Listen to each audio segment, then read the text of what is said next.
Walaikum salam warahmatullah. On jarama hono kadi. Yettudalla. Ko Mamadou Moutar minete.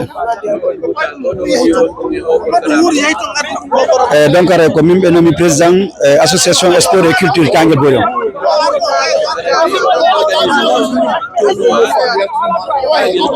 Nam. Ok, tournoi ndara ko men organisation inde sport et culture Kanguel Bori. Haray ko rassemble go jeunesse Kanguel Borion en général.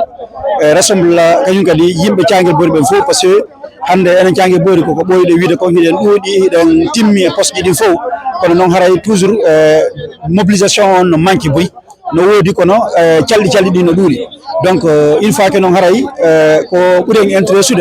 ko yen tamondir wallindiren jonnidiren juude fino bantire localité men waynen kadi haray vraiment tourna encore pour créer une initiative de Kanguel Bori ressortissant de Sénégal haray ko lu woni ko organiser au tournoi pour le retrouvailles de tous les fils de localité pour ko wawata nawurde yeso yitindina kadi jeunesse on parce que sport l'ensemble jama on wawa mobilinde yimbe ben tigi nawrata yeso are ko woni ko addiendo hande et l'association le sport et culture de Kanguel Bori woni comme no yoda bedo ni l'ensemble des organisateurs mena wonbe do ben aray men yewti men keri o initiative pour ko wawata nawrde Kanguel Bori yeso et peji di fo woni ka sport woni ka culture et domaine ji di fo tigiti ko anda harma jeunesse woni ko do jogita dum ko jeunesse woni ko foti nawrde programme ji di fo yeso aray ko do woni ko modindiran do vraiment o compétition do bo kala yo compétition no foti o nawo do to so lanni goddo kan préparer nede parce que odo neba fuddede seeda o nyunkina seeda ko actuellement inshallah o rabbi min préparer do chaque année tournoi wa deux tournois wala un tournoi chaque année nom c'est pari men jodi ke me motive ke men créer ay jour chaque mois men no lulero hitande kala hitande odo wana wodi tournoi guinéen so Kanguel Bori dal no wodi non fra inshallah rabbi le jogi ngani do no pari mais lancer un message do fo anda stade do fo be wadu ngagile mum joueur be entraîne no mo kala wa wadde ko woni wadde ko entraîne normal ala be fi jaali entraînement parce que haray ide minute piji buyi di tawata eden hani bantude ko fika meden donc haray ko travers de ça men nodditi jeunesse mais inna men fuddo ko sport donc haray piji din fo no mudu donc calli din fo no wodi kono non haray toujours ko sport ni andi si tawi en respecti ko règle de jeu yami kon haray en fo en andire don tamondiren don yaaden kadi ko wonde en nafoore mudum donc localité men on banta kadi hoore e buri ka fewndi don ala ko dum objectif on vraiment ko ressemble gol jama Kanguel Bori fo en général haray ko woni fanande nek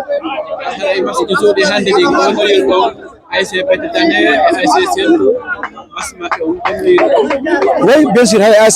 peut-être non, c'est vraiment livré une grand match de demi-finale. Match répondre que ko haborano kom parce que ngandi ko équipe jidi ngeni kadi e der localité Kanguel Bori haray ko nanto be inde donc haray ko non donc be match en l'esprit de fair play haray ko peut-être Allah ko victoire on sentu kadi demerita haray ko football way non donc si di do hawri no ko be tun goddo gagnon donc haray c'est pour cela men félicita ASC Sentu be encourage be félicita peut-être mais encourage ASC Sentu et pour la suite kanyum kadi inchallah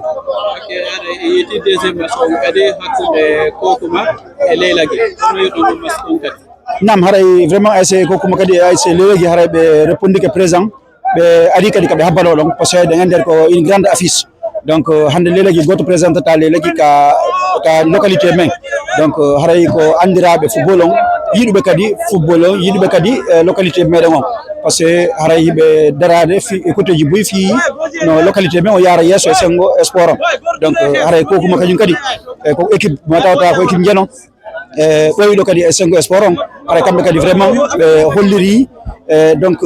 koɓe grand équipe par ce que match on vraiment ça a été un exemplaire valeur nde dogui comme il se doit haray e yino verdict résultat yaltiri noon ko 2-1 haray ko match vraiment exemplaire jo labaɗo kañum kadi haray félicita équipe ji ɗiɗi fof les encourage ASC Kokuma eɗen félicita ASC Leylagui innaɓe du courage pour la suite haray ko ɗum ɗo woni ko tumbidiri en haray ko wakkilagol kadi e côté ji ɗi fof donc kamɓe ɓe équipe ji ɗi joɗinoɓe e hewtuɓe ka niveau ka hewtiɗo haray fof maɓɓe vraiment mo kala holliri prestation mo tawata minen meɗe wawi tirde leçon e mum ko tawata haray no wawi nafude fof en Thiangel Bory janggo kañum kadi haray den fandi organiser tournoi ɓuuri oɗo tawata haray ko tournoi janamo tawata ko 16 équipe ɗum yiɗen envisage ɗum hara fof yiye wore mum e nder programme o donc hay kono noon ko ɓe jama o ɓeyɗa yajugol e ɗerɗe par ce que anden football no woni exemplaire ballon no woni exemplaire par ce que sa yii hande hay sa naaɗike to lappugol goɗɗo ɓe jonente carte naafi kay sa lappi goɗɗo donc ɗum noon no woni exemplaire nanda na folo na sonko haray ko hawtidir acce match jiɗi kadi ko terrain donc ko terrain ɗo accete résultat sport on haray tigi tigi on koye jonnidir juuɗe fof ko ɗum min toroto l' ensemble de jeunesse Thiangel Bory tigi tigi on ɓeyde wakkilare moƴƴa haray ɗe mari qualité ji ɗi fof haray vraiment meɗen yiiɗi mo kala ko woni fonction ko woniri sengo Thiangel Bory yo ar weɓitana en hawtidirɗen fof e golle localité men on fino avancé ɗe haray ko ɗon fanunde nden haray vraiment mi weltori participation 8 équipe ji ɗin ɗo fof vraiment haray mo kala maɓɓe ari hollirani men tigi tigi on no jogui ko mawni hara inchallah araɓe ɗe tirde leçon kadi no gasa joom men moɓidire kadi e ɗi équipe ji ɗo min darano mi heɓira équipe Thiangel Bory mo tawata on ɗon ko représente o enen localité Thiangel Bory fof inchallah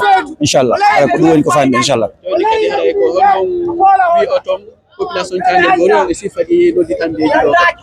nam haray komin innata population Thiangel Bory so ɓuri nodditandeji ɗo haray koye jama fof wakkilo yalta noto une fois que innama ko tournoi Thiangel Bory mo ɓe yo andu haray no marton part de responsable no doit yaltude ara tawa en tawtidiren daariden ko marɗen kon sembinen ko manquiri en kon haray rectifien fino jamɗiɗen ko ɗum welnata programme o donc haray ko ɗum welni programme ji ɗi inchallah haray ko ɗum woni fanude nde ok haray merci beaucoup haray onon kadi mi weltani ko moƴƴa e garal ngal par ce que hande ɓe inni men ko ɓe Thiangel Bory vraiment ɗum ɗon ça nous a rendu très fier par ce que hande heɓugol gollowo suguɗe golle ɗo e nder Thiangel Bory haray no weeli men no encourage men kadi no weltini men ɓerde moƴƴa haray ɓeɗe félicité on meɗen encouragé o moƴƴa haray ɓeyde wakkilare mum attire kadi mo kala ko wawi wonirde e muɗum haray no mari ga placé programme o inchallah haray merci beaucoup pour la suite. Ok bisimilla haray donc komi wawata yewtude jeunesse on haray ko wakkilagol fayin toujours ay gonko ɓenta ko banu adama ko wallaɗo o folata ko sonnaɓe wawali arde kon haray ko ɗum tout wawi men jeune seeɗa par ce que nini kayta ɗo komin ɗiɗo pette ariga tigi tigi on haray ɓe goto kala yaccutu golle mum ɗe wawarde ɓay wona ñande o eyo haray koye wallidir toujours fi Allah no ɓantore ɓay o andi fi Thiangel Bory fi mum famɗa kadi wallahi haray toujours mbiɗe weltani o weltoyo fota ko wona seeɗa toujours yo mbeɗe encouragé on kadi ok yappare ok haray ɗo weltanike o ok mi weltanike o moƴƴa par ce que acciti on programme ji moɗon ɗi non woniri wotti on kamon par ce que o ka ɓenni non woniri donc si Thiangel Bory yodditi foti en fof acciten golleji moɗen haren tambodiren non woniri gollen fi avancement Thiangel Bory merci beaucoup par ce que ko ɗum woni ko naɓata e yesso hande si woni no rewɓe ɗo ɓe ƴettuno sengo tirtirɗo o fof hanno vraiment no weli no hitti mais so minen worɓe ɓen tugoni ga haray ɓeɗe wulɗa jangol ngol naɓora men tewe yiiɗa jangede haray ɗon tappo amen ɗum tigi no men faala joni si tawi woni Allah waɗi newike haray min fof emen noto mbo Allah waɗi no woodi woɓɓe amen ga haray no woodi rewɓe muɗum no ga na fof woni lagine haray toujours ko men faala wono no oɗo woni filme ɗon hara fiya men fi Thiangel Bory woni taki sama kala hara fiya men koyen tow seeɗa hara ko ɗon men faala titiɗo yo Allah ɓurto e wallude dal vraiment inchallah ok merci vraiment merci à vous meɗen remercie o moƴƴa meɗen tori décourage Il perd le ballon rapidement. Récupéré par les yeux de Pénédalé, le numéro 6. Là. Il sert son maillot. Le numéro 11, Issa. Monsieur Issa. Attention, Pénédalé. Pas pour longtemps le numéro 8. Il donne le numéro 7. Il shoot le ballon.